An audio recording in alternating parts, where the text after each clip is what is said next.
One of the things that I learned really early on when talking about sales, I've always encountered people whose title is, VP of Sales and Marketing. And nobody really understands what sales and what marketing is. And over the years, every time I've interviewed people to work with me, I've asked one question. In 20 words or less, define for me the difference between sales and marketing. And nobody's ever nailed it. And it's very, very simple. Sales is getting product to the consumer. Marketing is getting the consumer to the product. It's simple, and it's become a mantra because it's really that simple. And people tend to make it complicated. It isn't complicated. What marketing philosophers would tell an artist to do first is to identify their fan base, their target market first. Because if you have a handle on that, then the promotion aspects of it, the distribution aspects of it become much easier and more targeted. So, for example, if you have an audience that you think is 18 to 24-year-old disgruntled males, who live in suburbia America, and they're very internet tech savvy, then you go about marketing to those people much differently than you would a 45-year-old, empty nester who is fairly wealthy, has a lot of discretionary income, and is not very tech savvy. So if you start off, and the first thing you deal with is who is your fan? Who is the audience? Who is it that you're trying to attract that should like your music and want to listen to your music and appreciate your music? If you start from that position, the rest of the decisions become much, much easier. And especially today, if you have a very tech savvy fan base, you can use the internet to get your music into the hands of a lot of people, and you can participate, have your fans participating in blogs and various websites, to promote your music, through sort of what they call under the radar marketing these days. Where it's like you're marketing it, but nobody really knows you're marketing it. They don't know that those are your fans that are pushing you on a blog or whatever. So those things have become more available to you. Simultaneously, if I'm trying to reach a 45-year-old person who's not tech savvy, then I have a different challenge on my hands. I've got to be able to reach those people through something else. So in the marketing scheme of things, you start with the target market first, and that, to a certain extent, dictates how you're going to get to those people, how you're going to distribute it, how you're going to go about making those other important decisions. Yeah, I think the standard approach is always going to be, first identify the product, right? So what is your product? Are you selling recorded music? Are you selling live performance? Are you selling some lifestyle imbued quality with your music? Once you've decided what the product actually is, you then need to sort of identify what its special qualities are. What is it that's special about it? Does it capture mood especially well? Does it capture the intensity of the live performance especially well? Does it capture emotion especially well? What is it you get from this product if it's, for instance, recorded music? And then you can even more granularly decide what else it is. Is it rock? If it's rock, is it indie rock? Is it singer-songwriter based rock and roll? What you get into genre, subgenre, those things are good too, because what they do is they exclude people. They act as excluders, and you want to exclude people. You want to be able to say, this is not for everybody. And if it's not for everybody, then who is it for? And so excluders are great. And every time you exclude a piece of the population, you're doing yourself a huge favor. So once you've understood what it is in terms of its value proposition, in terms of its genre and its subgenre, then you can start to identify your market and understand who your listener is. People who like rock, duh, right? That's the simplest way of putting it. Then people who identify with intense emotional experiences in music. or people who want, quirky singer-songwriter material. You can begin to back into an understanding of the lifestyle habits, attitudes of those people. Are these people who love listening to their local NPR station? Are they fresh air listeners? Are they morning edition listeners? Are they people who eat breakfast at the funky breakfast place downtown? Are they? Where are these people? Who are these people? Get an idea of who they are, usually by getting an idea of who you are. Right? The audience often reflects who the individuals on stage. Put yourself at a Jimmy Buffett concert.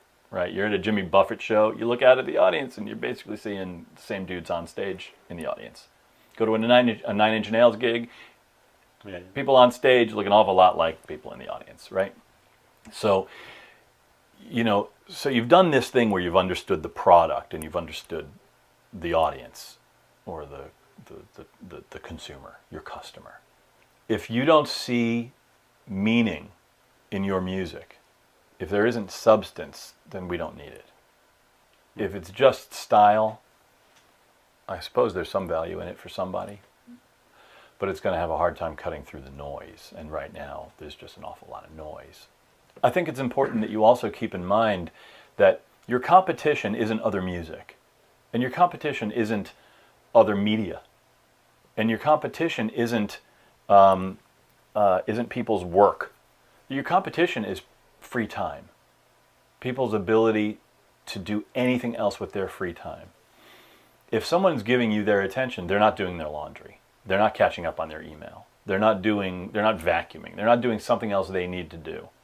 So you need to merit being the top choice for that moment in their lives, especially in an instance where music is as portable as it is and as available on demand as it is. And people could listen anytime, which means they can also not listen anytime. It means they're in a setting or in a context where they could choose to vacuum the house, or scrub the bathroom, or whatever else they might need to do.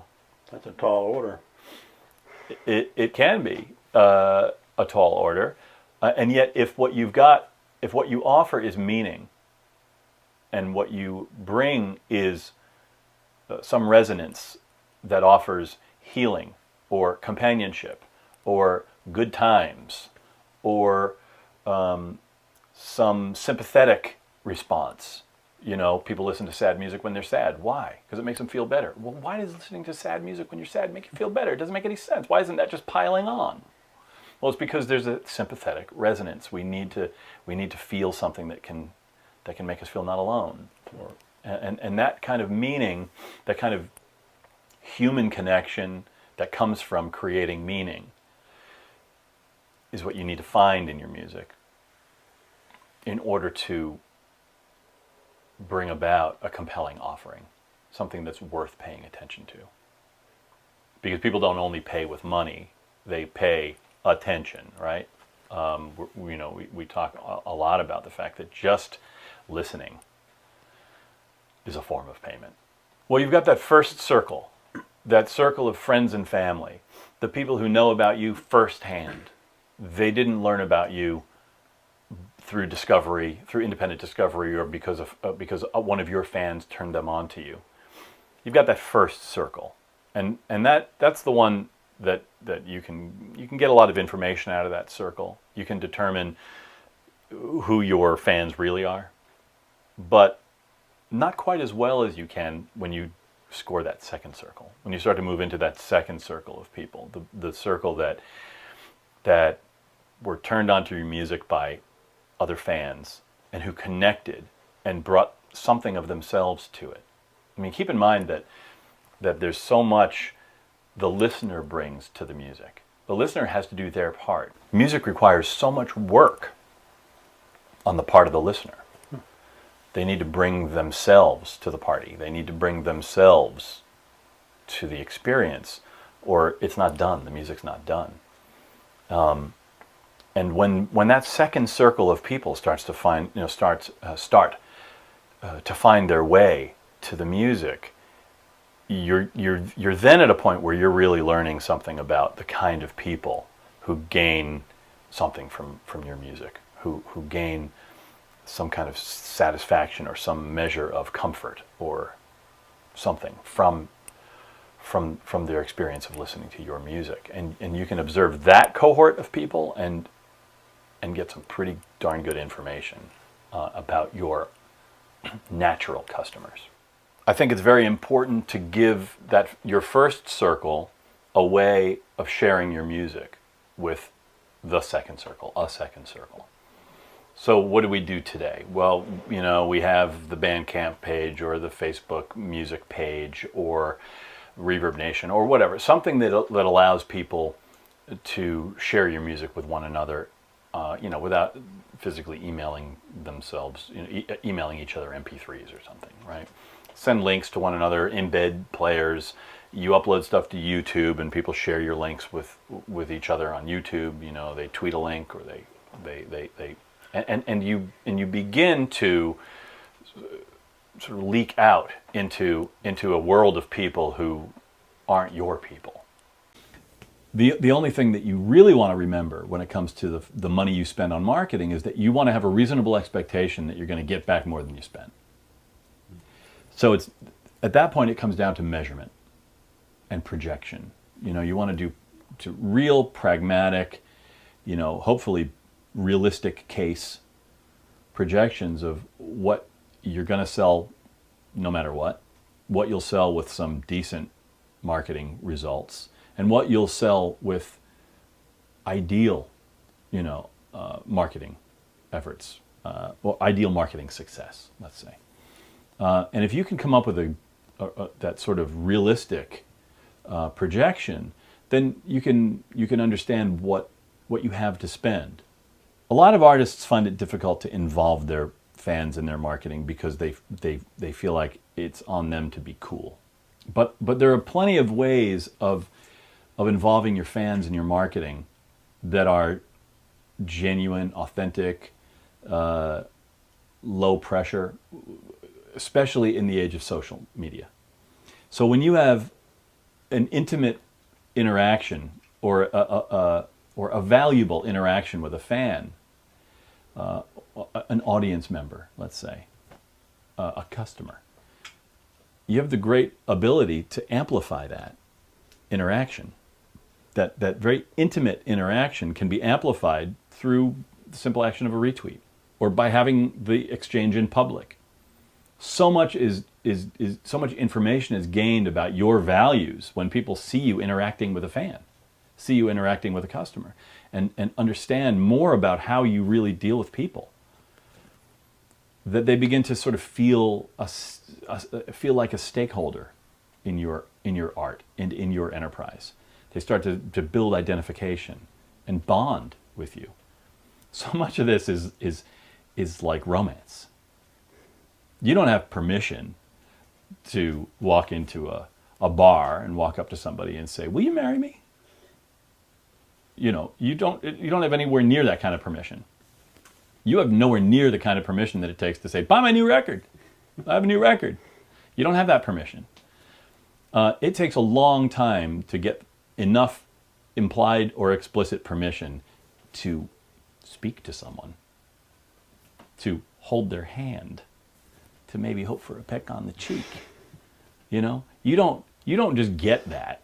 Time has to go by. You have to put in the work. You have to prove yourself trustworthy and clean. And the same same for the artist. It's spamming me with, "I got a new CD, buy it." It's like, who the hell are you? What are you doing? That's not okay. You got to put in the time. You got to make me understand who you are. Make me like you. Make me like your music. Then maybe if I know that it's available to be bought, I'll buy it. But you got to put in the time. Romance me. It seems like that would also show you how to use the tools, how to use Twitter, how to use Facebook, how to use YouTube. Is that how you think of it? Well, necessity is very definitely the mother of invention. When you need to reach people and you need them to understand your value proposition, you're going to look for every tool in the box. And if you're really thinking hard about this stuff, then you're going to understand not every technology is going to resonate with everybody. right? So maybe you're not a Twitter person. Okay, cool, but then maybe you are a Facebook person, and you're going to have to see how you can leverage Facebook to be good for you. But so much of it is just being a graceful and decent person. So much of it is just understanding how people should treat people. Understanding basic kindness, basic gratitude, basic generosity. It doesn't matter which of the technologies you use, whether you use them all, whether you spread yourself too thin, not a great idea, whether you focus on one thing, also not a great idea. You know, you want to use a little bit of the things that feel good to you, but no matter what you use, it's just got to be from a place of kindness, grace, decency, generosity, authenticity. If you're not a real person, it just won't matter. And to back it all up, first you have to be making something great. Because if you're not making music that's worth hearing, then everything else just falls apart. I would like the music to be significant. I would like the artist to have a, some kind of a context. Where do you fit in the universe of, not a genre-specific thing, but who, if I can relate to so-and-so, can I relate to you? You know, it gives people a point of reference, and that's helpful. Some shy away from that. They don't want to be pegged as, a certain genre of music. I deal with an artist who said, here, I don't want you to call me a blues-related artist. I don't want you to call me a singer-songwriter. Well, the music is blues-tinged, and he does write all the songs and sing them. So you could say that. And I understand what he's saying. If you say singer-songwriter, you get a picture of Jackson Browne in your head. And if you say blues, you get a picture of, a guy with a floppy hat and a feather in it playing 12-bar blues. So I understand he didn't want to be pigeonholed. So I just, in the promotional piece I wrote about him, I just said, Ron Franklin says, don't call me blues, and, I don't want to be called a singer-songwriter. Ron, who are we to argue with your wisdom? By saying that, I said it without saying it. I unsaid it. We used this years ago with at Warner Brothers with when the Talking Heads and the Dead Boys and the Ramones came out. We had a campaign that said, don't call it punk. I guess it was by saying, don't call it punk, we kind of called it punk. You can call it whatever you want, but you need some kind of touchstone. You got to have a shortcut for people to have just some idea how they can relate to it, on what basis they can relate to it. Street Team is, of course, a volunteer base. Hopefully your most passionate fans who are really going to go the extra mile to help you out. Things like putting posters up in record stores, spreading a widget online, all those things are, as simple as just telling their friends. That's a street team, and these days it's obviously more important than ever to have those people on your side. Every day as the industry shrinks, you've got to have your own marketing people in place, and a street rep program, a street team, whatever you want to call it, is just becoming more and more important every day. Put it this way, if you see an advertisement for a movie on TV, it's like, oh, it kind of looks cool, but if I'm your friend and I tell you, I just saw that movie, it's great, go check it out, what's more likely to get you into the theater? The days of huge advances for bands are over. They really are, so it's going to be all about your touring base, your merch base, really building those up, and something like a street team is only going to really make those things excel. You got to get those people out promoting your gigs, promoting your merch, all that type of stuff. I think you definitely got to be passionate about it, and just accept the fact that you're going to put in a lot of sweat equity. You're going to put in a ton of after hours to make it happen, because until you get to the point where your revenue stream is up there enough to where you can quit your day job, you're going to be working 2 jobs. So you're going to be putting in a ton amount of time to get things off the ground until you get your revenue up enough to where you can either go full-time yourself or hire some employees to get the revenue up. So just be ready to work a lot. With the ability to digitize content, right, be it books or movies or music, it changes the whole concept of inventory. It changes the whole concept of selling. There's a business kind of rule called the 80-20 rule, in which 80% of all of your sales comes from 20% of your inventory. So if you have 10 records in your catalog, your record label, and you got 10 records, the rule states that 80% of your profit will come from only 2 of those 10 records, right? So you've got these big hits that sustain everything else. And it's really, really true in the record industry. If you think about the major labels, they'll put out 100 records a year, and 20 of them, if they're lucky, will do something, and the other 80 won't. So that's true across industries. But what Anderson says is that if we can now take everything that we have and get rid of the issues with inventory, we don't have to have warehouses full of CDs. We need to make everything available because we can't really ascertain what the public is going to want. And he uses the example of, there's a book called Into Thin Air by John Krakauer that became this just huge bestseller about mountain climbing. And so it became, #1 on Amazon. And Amazon has a little preference engine. If you like Into Thin Air, you might also like, or customers also buy. And there was this book that had come out several years prior to Into Thin Air called Touching the Void, also about mountain climbing. And it had a couple hundred, maybe 1,000 copies sold. It was largely forgotten. Into Thin Air comes out several years later, becomes this complete sensation. People want more mountain climbing stuff. And there's a little Amazon link saying you might like Touching the Void, and it explodes. And all of a sudden this book that was all but deleted becomes a bestseller. They make a movie out of it and everything else. He uses another example of how Netflix, who in essence, at least, they call it Netflix and not Mailflix for a reason. They're trying to digitize all of this stuff, and they will. But right now, their strategy is just we have the widest selection. Whatever you want, we have. So they said, well, we gotta introduce some Bollywood titles, the movies that are made in India, the kind of, those very interesting low-budget movies that they churn out over there. And they didn't have huge expectations for this, and they started renting 100,000 Bollywood titles a month. There isn't a marketing person in the world that would have sat around and said, well, you know what, I think we better put some Bollywood titles out there. But by virtue of the fact that it really didn't cost Netflix anything to do this, they could digitize this. It didn't cost Amazon anything to put Touching the Void up there. You create this long tail, and the metaphor is that you have the heads up here, the big hits, but more and more the tail goes out and extends to eternity because all the products become available. And the message for this, for labels, for musicians, is you have to make your stuff available because you don't know what's going to connect to it. You don't know what blog that's talking about something is going to reference something else. And we see this more and more. Pitchfork Media goes out and they talk about the Arcade Fire, or they talk about Tapes and Tapes or something. Was it Clap Your Hands, Say Yeah. This band from, I think, Philadelphia, no record deal. Playing locally in Philadelphia. They send themselves off a CD to Pitchfork Media. Pitchfork gives it a 10 or something. Bloggers pick up on it. They have since sold 100,000 records without a label, right?